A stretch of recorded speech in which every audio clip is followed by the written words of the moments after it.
देखिए बड़ी खबर फ्रेंड्स आ रही है। डॉक्टर एस सिद्धार्थ का एक पत्र जो है वह निकला हुआ है 4/8/2025 को। और जब भी सभी जिला शिक्षा पदाधिकारी, जिला कार्यक्रम पदाधिकारी, प्रखंड शिक्षा पदाधिकारी और जितने भी सरकारी विद्यालय के प्रधानाध्यापक और प्रधान शिक्षक है उनके लिए यह पत्र निकाला गया है। इस पत्र में आगे बढ़ते हैं तो यहाँ पर आप देख सकते हैं, महाशय आप अवगत हैं कि बिहार के सरकारी विद्यालयों में विद्यालय संचालन की अवधि 9:30 बजे से 4 बजे तक अपराह्न में निर्धारित है और छात्र छात्राओं के लिए अपराह्न 3:30 बजे तक विद्यालय संचालित होता है।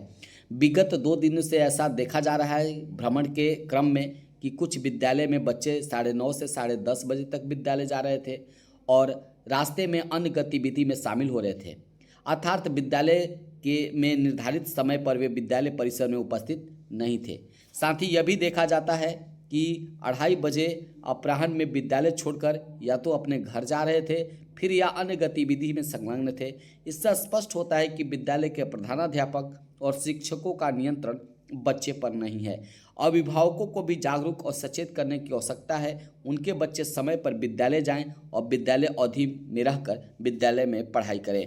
तो यहाँ पर कहा गया है कि सरकारी विद्यालय में 9:30 से 4 बजे तक है, उसका टाइमिंग 3:30 बजे तक छात्र छात्राओं के लिए है। लेकिन बच्चों को अक्सर देखा गया है कि लेट से विद्यालय पहुंचते हैं और वे मध्याह्न भोजन करने के बाद विद्यालय छोड़कर चले जाते हैं, घर चले जाते हैं। तो इससे स्पष्ट होता है कि विद्यालय के प्रधानाध्यापक और शिक्षकों का नियंत्रण बच्चों पर नहीं है। इसी के लिए इन्होंने 13 बिंदु जो है 13 दायित्वों को दिया है और यह देखना दिलचस्प होगा कि इन दायित्वों में वह कौन कौन से दायित्व हैं जिनको शिक्षकों को निर्वहन करना जरूरी होगा। तो सबसे पहला यहाँ पर देख सकते हैं, सभी प्रधानाध्यापक, प्रधान शिक्षक सुनिश्चित करेंगे कि अपने विद्यालय में अच्छी गुणवत्ता की ध्वनि विस्तारक यानी लाउड स्पीकर उपलब्ध हो, जिसकी ध्वनि विद्यालय के पोषक क्षेत्र तक पहुंच सके। तो यहाँ पर एक अच्छा सा जो है वो लाउड स्पीकर लेने की बात कही गई है और कहा गया है कि पत्र प्राप्ति के 48 घंटे के अंदर यदि किसी विद्यालय में जो है लाउड स्पीकर की व्यवस्था नहीं है तो उसको जो है 48 घंटे के अंदर किसी भी हालत में लाउड स्पीकर खरीदारी कर लेनी है। सभी प्रधानाध्यापक और प्रधान शिक्षक जो है अविलंब जो है एक लाउड स्पीकर खरीद ले, ऐसा कहा गया है।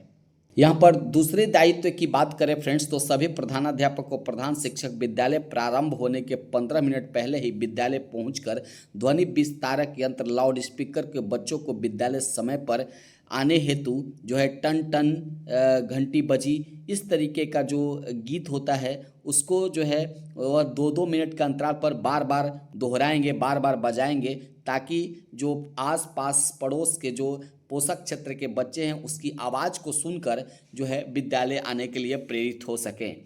यहाँ पर फ्रेंड्स तीसरी की बात करें तो तीसरा दायित्व यहाँ पर दिया गया है कि चेतना सत्र प्रारंभ होने के पूर्व विद्यालय का मुख्य द्वार बंद कर दिया जाएगा। जैसे ही चेतना सत्र पूरा हो जाता है उसके बाद जो है विद्यालय का दरवाज़ा जो बंद कर दिया जाएगा।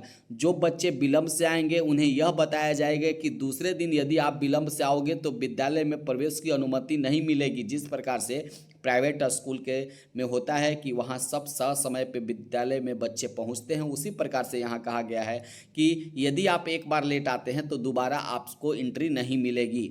और अभिभावक को भी यह सूचना बच्चों की डायरी में अंकित कर दिया जाएगा कि यह बच्चा जो है वह लेट से आता है। यह कार्य बच्चों के वर्ग शिक्षक द्वारा किया जाएगा। वर्ग शिक्षक को सुनिश्चित करेंगे कि उनके वर्ग के बच्चे चेतना सत्र में अनिवार्य रूप से उपस्थित रहें। प्रधानाध्यापक सुनिश्चित करेंगे कि विद्यालय के सभी शिक्षक चेतना सत्र प्रारंभ होने के पूर्व अनिवार्य रूप से उपस्थित होंगे। तो चेतना सत्र में सभी शिक्षकों को जरूरी है आना और सभी शिक्षक अपने बच्चों के साथ वहाँ उपस्थित होंगे और यह शिक्षक की दायित्व होगी कि कौन कौन से बच्चे चेतना सत्र में शामिल हुए और कौन कौन से बच्चे नहीं हुए तो क्यों नहीं हुए, ये वर्ग शिक्षक की जिम्मेवारी होगी। यहाँ पर फ्रेंड्स 4 नंबर की बात करें तो चौथा में दायित्व है कि सभी शिक्षक चेतना सत्र से निर्धारित समय 9:30 पूर्व में यहाँ पर उपस्थित होकर बच्चों के साथ चेतना सत्र की पूरी अवधि में सक्रिय रहेंगे। निरीक्षी पदाधिकारी द्वारा फोटोग्राफ अवलोकन हेतु मांगे जाने पर उपलब्ध कराएंगे। यानी कि सभी शिक्षक चेतना सत्र में मौजूद रहेंगे, उसका एक फोटोग्राफ लेंगे बच्चों के साथ और वह फोटोग्राफ यदि कोई पदाधिकारी मांगता है तो उसको जो है उपलब्ध कराने का काम करेंगे। कमांड एंड कंट्रोल सेंटर में प्रत्येक दिन विद्यालय में प्रधानाध्यापक से फोटोग्राफ की मांग की जाएगी। इन विद्यालय के प्रधानाध्यापक द्वारा कमांड एंड कंट्रोल सेंटर को अविलंब उपलब्ध कराया जाएगा। तो प्रधानाध्यापक जो है वह चेतना सत्र बच्चों के साथ सभी शिक्षकों के फोटो रखेंगे और उस फोटो को जो है कमांड एंड कंट्रोल सेंटर में मांगा जाएगा, तो उसको अविलंब उनको देना होगा। यहाँ पर फ्रेंड्स 4 नंबर की बात करें तो विद्यालय में पदस्थापित प्रधानाध्यापक प्रधान शिक्षक की सामूहिक जिम्मेवारी होगी कि चेतना सत्र अवधि में ही सभी बच्चों के नाखून, सुसज्जित बाल, साफ सुथरे पोशाक, स्नान करने आना आदि का अवलोकन आवश्यक निर्देश मौखिक रूप से बच्चों को देंगे। यानी कि विद्यालय में जो है पदस्थापित जो भी प्रधानाध्यापक और शिक्षक है उनकी जिम्मेवारी बनती है कि चेतना सत्र में सभी के नाखूनों को चेक किया जाए, सभी के ड्रेस को चेक किया जाए, उसके बाद में स्नान करने के लिए, साफ सुथरा रहने के लिए जो है वह कहा जाए बच्चों को। यह चेतना सत्र में आपको कर लेना है।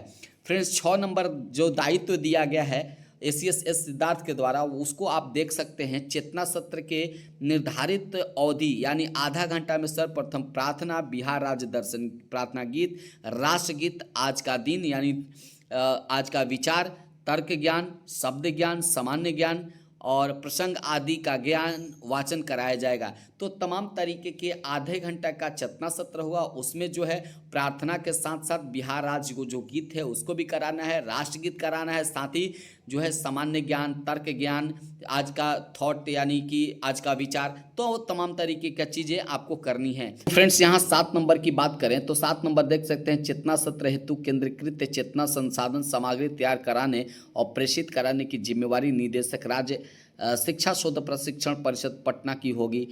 यहाँ पर कोषांग का गठन किया जाएगा और उक्त सामग्री का उपयोग सभी विद्यालय में यहाँ पर किया जाएगा। 8 नंबर का दायित्व यहाँ पर आप देख सकते हैं, विद्यालय में पदस्थापित शारीरिक शिक्षक और स्वास्थ्य अनुदेशक की यह जिम्मेवारी होगी कि वे बच्चों को PT, शारीरिक अभ्यास, खेल आदि के लिए प्रधानाध्यापक से संबंध स्थापित करके समय निर्धारित कराएंगे और एक पंजी संधारित करेंगे। यह भी अंकित रहेगा कि किस तिथि को, किस दिवस को जो है कौन सा शारीरिक अभ्यास, खेल की गतिविधि किस कक्षा के बच्चों के साथ कराया गया। तो तमाम तरीके का जो भी कार्यकलाप होंगे उनके लिए एक पंजी निर्धारित होगी, उस पंजी में आपको नोट करना होगा। यहाँ पर 9 नंबर की फ्रेंड्स बात करें तो प्रत्येक कक्षा के लिए एक मॉनिटर का चयन 1 महीने के लिए संबंधित वर्ग शिक्षक द्वारा किया जाएगा। तो सभी कक्षा के लिए एक मॉनिटर होगा। मॉनिटर का दायित्व होगा कि कक्षा के सभी बच्चों को चेतना सत्र वर्ग कक्ष में उपस्थित कराना। यहाँ बच्चों को दिए गए गृह कार्य की कॉपियों को एकत्र कर संबंधित शिक्षक के पास उपलब्ध कराएंगे। ऐसे प्रधानाध्यापक मॉनिटरिंग के लिए एक बैच भी उपलब्ध कराएंगे। तो हर क्लास में मॉनिटर पहले भी होता था, आज भी होता है सभी कक्षा के मॉनिटर, लेकिन इनके दायित्व का जो है वह अब हम लोगों को अच्छे तरीके से बताना होगा कि एक मॉनिटर का क्या दायित्व है, उसका क्या काम है।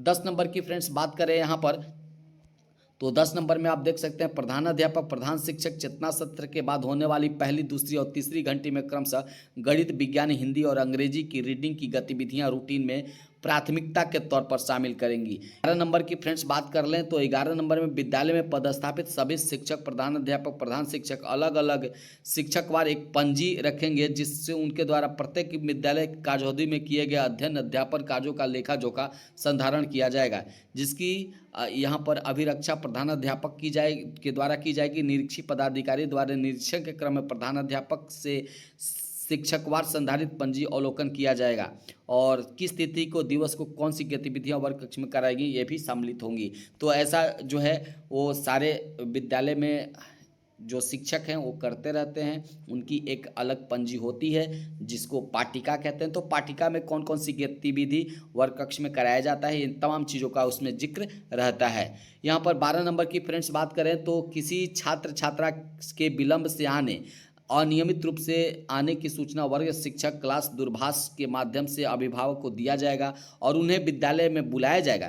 यदि अभिभावक लगातार 3 बार बुलाए जाने पर अनुपस्थित रहते हैं तो अभिभावक की सूची बनाकर संबंधित विद्यालय के पोषक क्षेत्र के वार्ड सदस्य, संबंधित पंचायत के सरपंच, मुखिया को सूचित किया जाएगा। इन अभिभावकों के बच्चे के द्वारा समय पर नहीं आने और अनुपस्थित रहते हैं उन्हें सामूहिक रूप से विद्यालय में बुलाया जाएगा, जिससे वार्ड सदस्य, सरपंच, मुखिया सभी शिक्षक उपस्थित रहेंगे। उन्हें शिक्षा समय के महत्व की जानकारी उदाहरण दी जाएगी। साथ ही बताया जाएगा कि समय पर विद्यालय में उपस्थित नहीं रहने के कारण बच्चे अशिक्षित रह जाएंगे, जिनका भविष्य उज्जवल नहीं हो पाएगा। तो इस प्रकार से जो भी बच्चे नियमित रूप से स्कूल नहीं आते हैं या अनुपस्थित रहते हैं तो उनके गार्जियन को बुलाना है। गार्जियन को बुला के फिर मुखिया, सरपंच, वार्ड सदस्य को बुलाना है और उनको समझाना है कि आपके बच्चे के लिए जो है वह बहुत ज़रूरी है पढ़ना, तो इस प्रकार से कार्य करने हैं। 13 नंबर दायित्व की बात करें तो विद्यालय प्रधानाध्यापक, प्रधान शिक्षक एक पंजी संधारित करेंगे, जिसमें आकस्मिक स्थिति उत्पन्न होने पर यदि बच्चे विद्यालय कार्य अवधि के पूर्व छोड़कर विद्यालय चला जाता है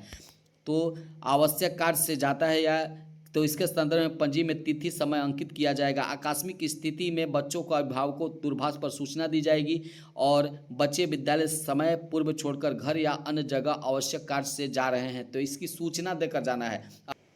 तो फ्रेंड्स, अभी आपने देखा कि 13 दायित्व को एस सिद्धार्थ के द्वारा दिया गया है। तो आज तक बस इतना ही। जैसे कोई शिक्षा विभाग से नई अपडेट आती है हम आपके पास एक नए वीडियो के साथ उपस्थित होंगे। तब तक के लिए जय हिंद, धन्यवाद।